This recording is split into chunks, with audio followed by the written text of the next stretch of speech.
চলমান বিশ্বকাপ থেকে বাংলাদেশকে বাদ দেওয়ার প্রতিবাদে 15 ফেব্রুয়ারি ভারতের বিপক্ষে ম্যাচ বয়কটের ঘোষণা দিয়েছে পাকিস্তান।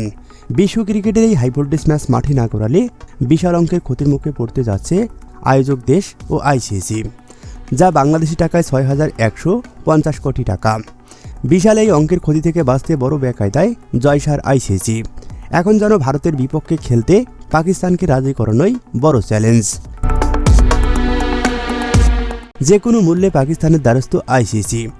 এই উত্তপ্ত পরিস্থিতির মধ্যে জরুরি বৈঠকে অংশ নিতে পাকিস্তানের লাহোরে গেছেন বাংলাদেশ ক্রিকেট বোর্ডের সভাপতি আমিনুল ইসলাম বুলবুল। আজ আইসিসির উদ্যোগে পিসিবি ও বিসিবির সঙ্গে এই বৈঠক অনুষ্ঠিত হওয়ার কথা রয়েছে।